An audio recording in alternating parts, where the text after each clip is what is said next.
far too strong.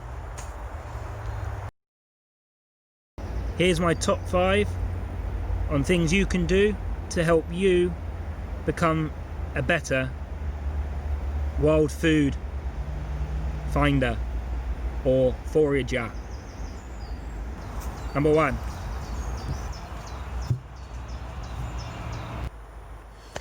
Use social media to your advantage. If you want to learn about how to be a novice forager or a beginner when it comes to foraging, social media is great. There are a lot of good accounts on there, on Facebook, on Twitter, on Instagram.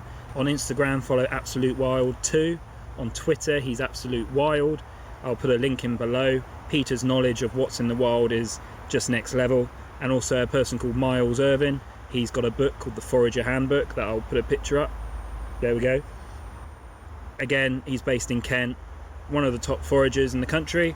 Follow other sort of foragers, follow chefs. If you're interested in foraging and you're following a chef, who knows what he can get his hands on. I just love following new people on social media, seeing what's around. It's also quite exciting to see the difference between what you can get in the north of England and what you can get in the south. Who do you follow for inspiration? Write in the comments below, as I'd be intrigued to see. Restaurants, follow them on social media. Obviously the first thing that comes to mind is Noma. Noma, you know, they use a lot of wild ingredients. The Scandinavian, Nordic countries, that is what it's about. So use social media, buy books, and learn that way. Number 2. This is quite an easy one, and it might seem a bit strange, but actually it's beneficial if you want to find mushrooms, is learn your trees. There are some mushrooms that will only grow on dead elder trees or oak trees. I've told you before about yew trees having toxins that can make the mushroom poisonous. You know, this as a start will help you in the future. So learn your trees, learn your leaves, and then when you go mushroom finding, you will know the difference in finding, you know, certain mushrooms on each trees. Now, number 3, explore. I'd say exploring is a very important thing if you want to learn, you know, how to be a beginner forager. I don't really like the term forager really when it comes to, you know, just sort of having a look around and simpler things. You know, I wouldn't say I'm a forager. Not, you know, not in a long time. I don't mind the word foraging. I think foraging's a fine word, you know, to go out and find things that you can eat and to infuse things with. But one thing I'd say is that I think it takes a lot more than just going out to get elderflower to call yourself a forager. I'm not a forager. When you see what these professional foragers know, you know, they can literally look in an area and sort of tell you what you can expect there. For me, I'm just a wild food finder.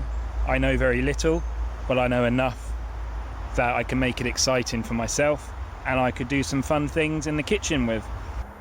So explore your local area is very important. Get to know, you know, the pathways. You've got wooded areas, lay-bys. You can see some brambles and things. You know, fruits growing in lay-bys. Obviously, always wash everything. Get to know your woods, coastal areas as well. Long walks around the coast. Really important to come outside in all sorts of conditions. Windy, sunny, rainy, but not snowy. So yeah, when you're learning to forage, it's good to come out in all sorts of conditions. Now, what number are we on? So number 4, get to know your novice mushrooms. So at the moment, start of summer, there are sightings of oyster mushrooms that are completely harmless. There are chicken of the woods, that again is a mushroom of its own. And then there's Judas Ears. I'm actually here next to the tree where there are some on. Now, let me just pick one off. Judas Ears are a great little mushroom to have in your store cupboard. I'm actually going to pick all these, not pickle them. I'm going to pick these and I'm going to put them in a jar and then when I need them, I just hydrate them. So these are a great little starter mushroom for people to learn. But always pick responsibly, and if you're unsure, don't ever eat it or pick it. And finally, number 5.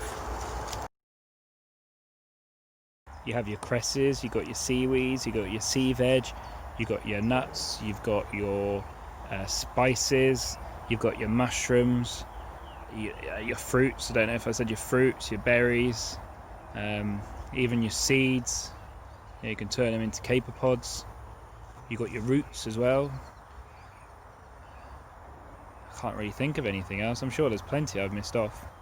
There's so much out there which is exciting, and as long as you're trying to learn, pick everything up, once a day or once a week, something new, it can all get very exciting.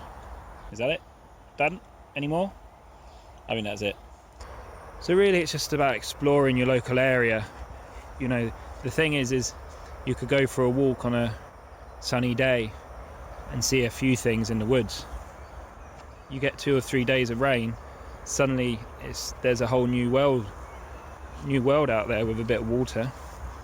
So I would say one of the main points of learning to forage is to know your local area.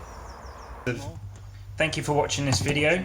Please hit the subscribe button if you enjoyed what you see, and also if you could follow me on the other platforms which are in the description below.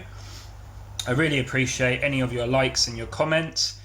Foraging is a great thing to do, and it can be really fun with all the family, as long as you do it responsibly, safely, and also you learn while you do it.